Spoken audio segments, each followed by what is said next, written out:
All right. This one is about Peter walking on water in faith. So go to Matthew chapter 14, and we'll start at number 23. This whole scenario was after he fed the 5,000 with 5 loaves and 2 fish, which could be 52, or 5 times 2 is 10. But he had fed them, and he healed the sick. You know, not just one little sentence. He's just, yeah, and he had compassion, he healed the sick. And then he fed 5,000. I look at that and going, not only did the miracle of healing their sick, but feeding them. But then he sent them away. He says, okay. So in verse 23, as soon as he had sent the multitude away, he went up into a mountain alone to pray. Now the mountain sometimes relates to heaven, like with Moses, the Mount Sinai, or the Transfiguration, where he took, Peter, James, and John up to the mountain for the Transfiguration. So he went alone to pray. And where did he send the disciples then? He sent the 5,000 away. Well, if you go to verse 22 of chapter 14, and straightway Jesus compelled his disciples to enter into a ship and go over before him while he sent the multitude away. So basically he said, okay guys, you go get in the ship and go across the sea. I'm going to go over here and tell these people to go away. Go home. I fed you and I healed you. Now go home. And then he sent the disciples into a ship to go before him. So they, got in the ship and said, okay, Jesus, we're going to go and we'll go over there while you're doing this. He commanded them to do it and they obeyed. That's called obedience. And faith, because it's like, okay, we're going to do what you told us to do. And he went to go pray in the mountain, to be alone with the Father. And what did he talk about? I don't know. It doesn't say. So in verse 24 of chapter 14, it says, and the ship was now in the midst of the sea. Now, a lot of times the sea can be multitudes of people, but you can read into it. But so it was in the midst of the sea, meaning it was the middle of the ocean, or middle of the sea, and was tossed with the waves. So it was having a storm, and the waves were kicking up, and the boat was getting tossed back and forth. It says, for it was contrary wind. So the wind was blowing it all over the place, and the waves were going everywhere. And the disciples were in the boat. And in the 4th watch of the night, Jesus went unto them walking on the sea. Now, the 4th watch, I remember he said something about, isn't there 4 months till harvest? The number 4 is important. There's 4 sides or 4 corners to the earth. There's also 4 sides to the throne. But we'll go on. So in the 4th watch, he went unto them walking on the sea. So here I am, just kind of walking on the sea. Now the sea had waves and the wind was blowing and he was still walking on it. So most people go, well, of course, he's the Son of God. He's God. He can walk on water. Now the laws of physics in the physical world say this is impossible. You cannot walk on water. There's insects that can walk on water because of surface tension, that they can spread their weight on the surface tension and not break it. But he was a man walking on water. He was also God walking on water. That's a miracle. And the disciples saw him walking on the sea, so they looked out from the boat, the waves and the wind and everything else, and they see him walking. And they were troubled, saying, it's a spirit, and cried out in fear. What would you think? You're in the middle of a storm, in the middle of a sea, and there's somebody walking there. They obviously couldn't see his face. That would freak out most people. Okay, but straight away, Jesus spake unto them, saying, Be of good comfort. It is I, be not afraid. Now, he called out to them and said, Hey, it's me, don't worry about it, right? Now, I'm reading from the Geneva Bible, which is from 1599.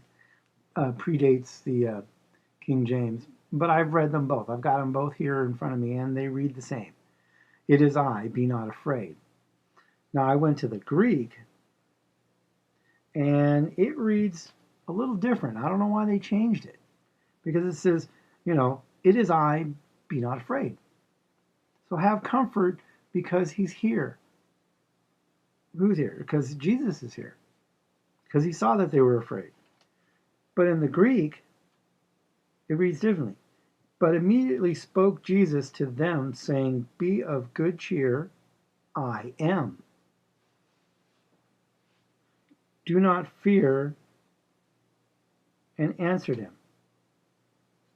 Okay, now this is kind of important because it says, Be of good cheer. They both say, Be of good comfort, be of good cheer. It's like, it's okay, calm down, everything will be all right. But one of them says, It is I. It is I. Okay. Which is kind of a reversal of saying, be of good cheer, I am. Why is it important that he said, I am? Well, when Moses was at the burning bush, and he goes, and the burning bush tells him to go tell the Jewish people, well, who do I say has sent me? He says, tell them that I am. Meaning what? I am. I exist. I wasn't created. I am here. So when Jesus was in the Garden of Gethsemane and they went with Judas to go capture him at night, which is illegal against the law, and Judas came over and gave him a kiss to identify who it was. And they said, who are you looking for? Jesus of Nazareth. And he says, in these other books, they say, I am he. Okay, they put the he. I am he. Okay, in the Greek, it also says, I am. Now, why did they want to stone or crucify Jesus? For blasphemy. Why? Because he said, I am. Now, the Jews know that when you say, I am, you are saying that you are God. They are one and the same. When you say, I am, it means you are God, the Creator, the Father, the everything. And he answered them 3 times, And on the 3rd time he said it, and this was in the Garden of Gethsemane, they all fell back, about 160 people or whatever. They all fell back and fell on the ground and got scared. Why? Because the voice of God said, I am.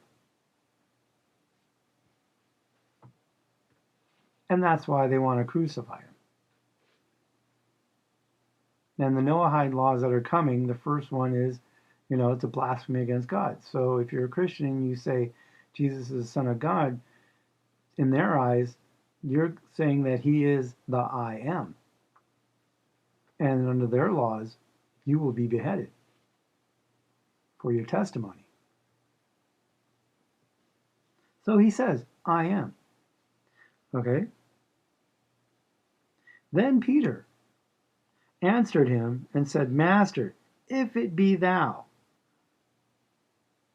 And in the Greek it says, Peter said, Lord, if thou art, command me to come to thee on the waters. Right? And it says, if thou art, bid me to come unto thee in the water. So Peter saw him. Did he have a little doubt? He says, if it be you, if it be thou, then you call me out on the water. If it's you, tell me to come to you.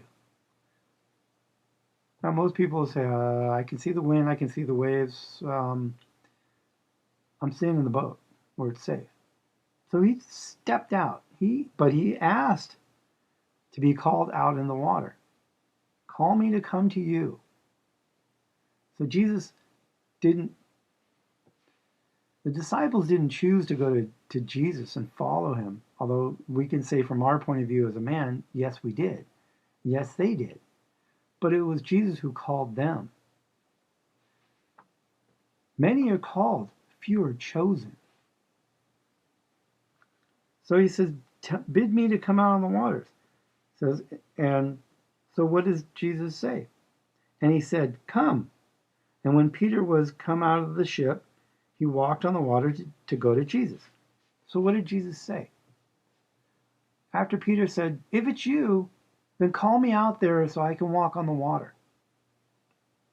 And Jesus said, come. Now in Revelations chapter 22, it says what? The Holy Spirit and the bride and Jesus say, come. Same thing. Come to heaven, come to paradise, come be with us. So it's a command. Come. So Peter got out of the boat and he walked on the water to go to Jesus.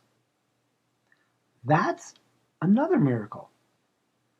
Okay, we know that Jesus is God. He's the Son of God and he can do miracles, and he fed 5,000 people and then he walked on the water. But here's Peter doing it, and he's a man. How could he do this? Because God called him and said, come? And he had the faith to step out of the ship? Where did the faith come from? From Jesus, from God. He gave him the faith to walk on the water, and he did. How could he do it? Because he had his eyes fixed on Jesus, saying, you tell me to come, I'm coming to you. That's pretty good faith. But when he saw the mighty wind, he was afraid, and he began to sink. So he took his eyes off of Jesus and started looking around and going, oh crap, I'm in trouble. Remember, the waves were tossing the ship back and forth, and the winds were contrary, meaning they were blowing them this side and that side, even though the ship wanted to go straight. Not with these winds, right? So he took his eyes off of Jesus. He lost sight, began to sink. He started to lose faith. But what did he do when he started to lose faith? Did he go completely under the water? Did he drown? He cried out, saying, Master, save me. So he had faith. He stumbled. Then he turned and looked at Jesus and said, my Master, save me. First, he acknowledges that he's Master, right? And in the Greek, it says, Lord, save me. He saw the wind and he was afraid and beginning to sink.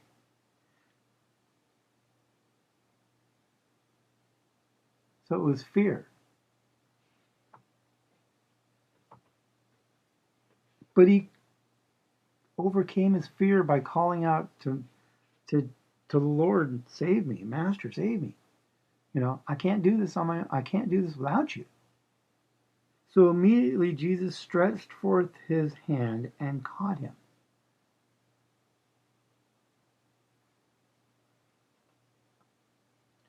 So he stretched out his hand.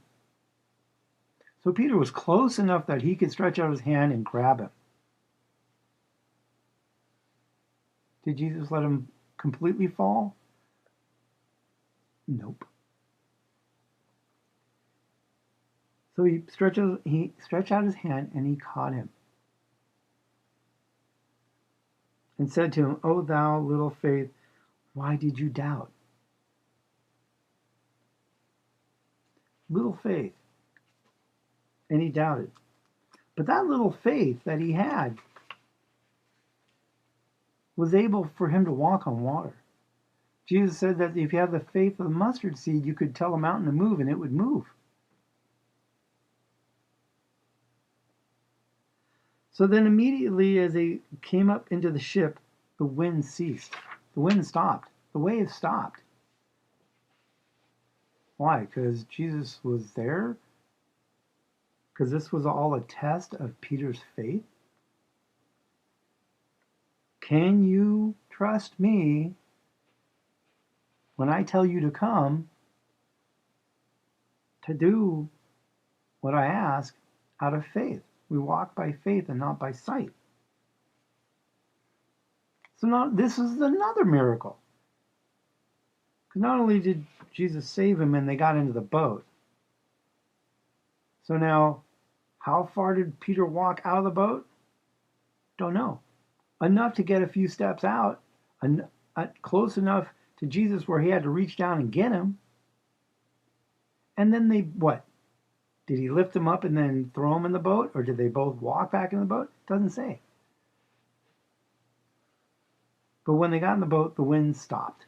The waves stopped. And when they were in the ship and came and worshipped him, saying, "Oh, a truth thou art, Son of God." And this is chapter 14 of Matthew, verse 33. So the people in the boat, after they saw all these miracles, then they decided to worship him and proclaim that he is the Son of God.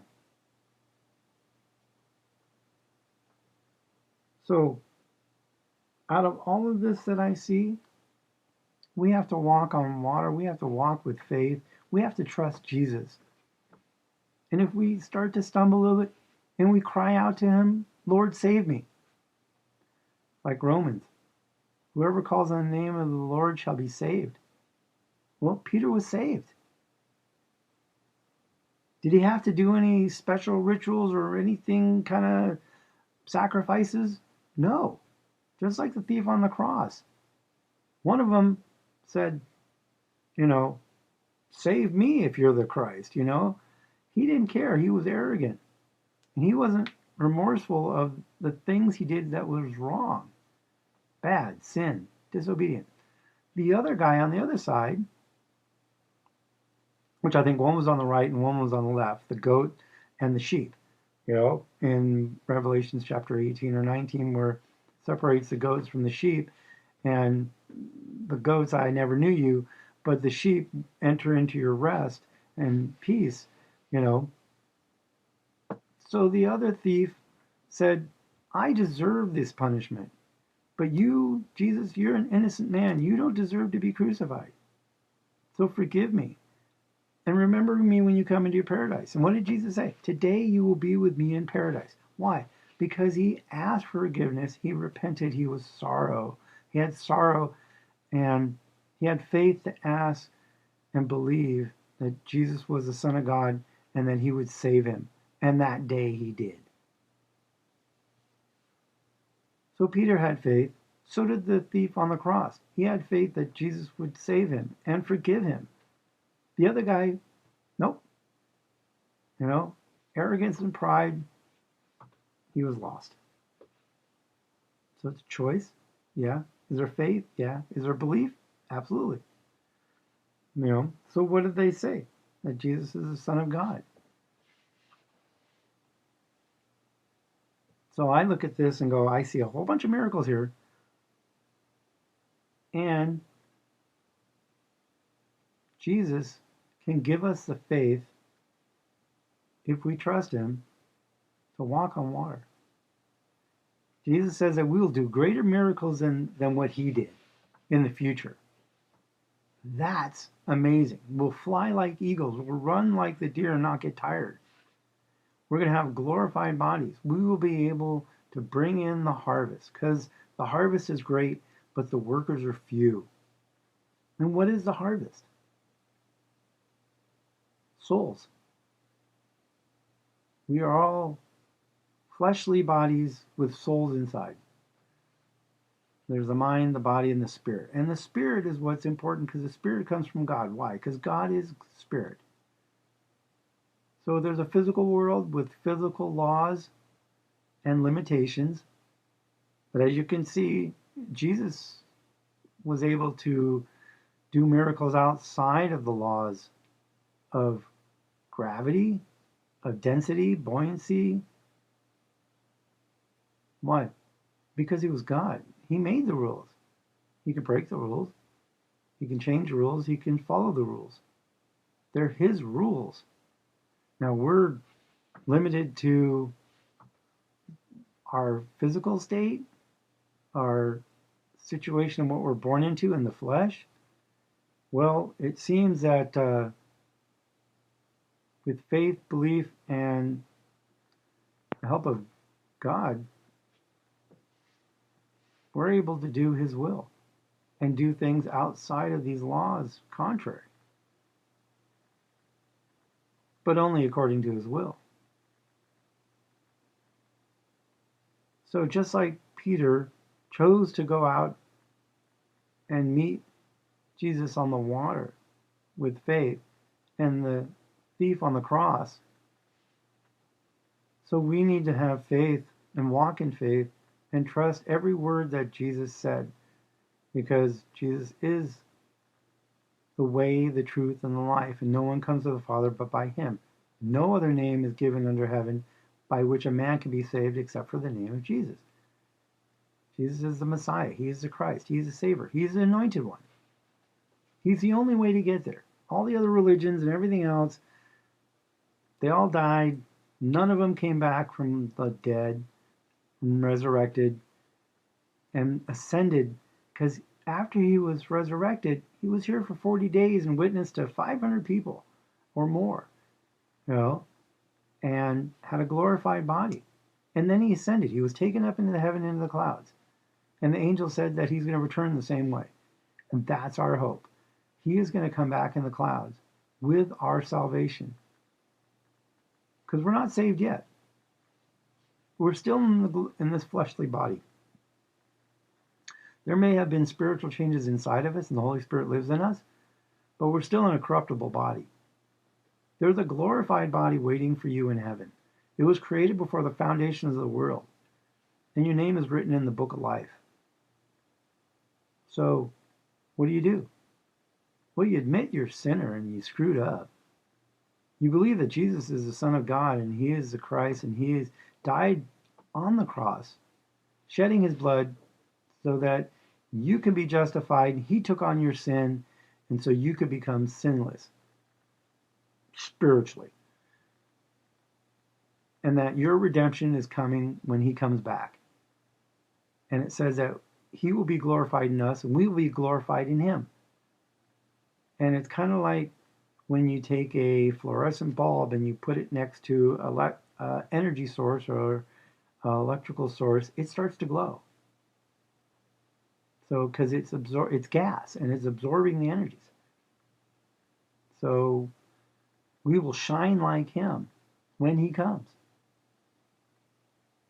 So, you're admitting that he's the Son of God.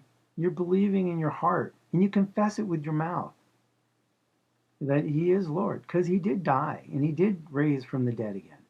And if he was raised from the dead, then so will we, whether we're alive or dead. He'll bring us to him. And then we'll be with him forever. Where did he go? Well, he went to heaven and he sat down at the right hand of the throne of God, when he ascended into heaven. But he also said that in his Father's house there's many mansions. That could be many planets, many places. Who knows? There's so many dimensions or levels to God that we haven't even seen. We don't even know. He says that, he's making a place for us. And where he went, we can be there also. That sounds like a pretty good situation. And it's forever. To be with a loving God who cares about you, who put down his life so you could have life. So then, Romans 12, your reasonable service is to present your life as a living sacrifice, your body as a living sacrifice for him. How? By doing what he wants, by letting him do the Father's will through you. Instead of you trying to live your life, carnally, anything you can get in this life, food, houses, cars, whatever, stuff, gratifying yourself, whatever. It's all temporary. It doesn't last. That's why he says, where your heart is, so is your treasure. If you're focused on the heavens and spiritual things, then you're not focused on things here on earth, because it will all be burned up. When Jesus comes in the second coming, he comes with fire. Not only to punish the evil, but everything's going to get burned up, and he's going to create a new heaven and a new earth. And you'll get to be there with him, if you choose to. So make good choices.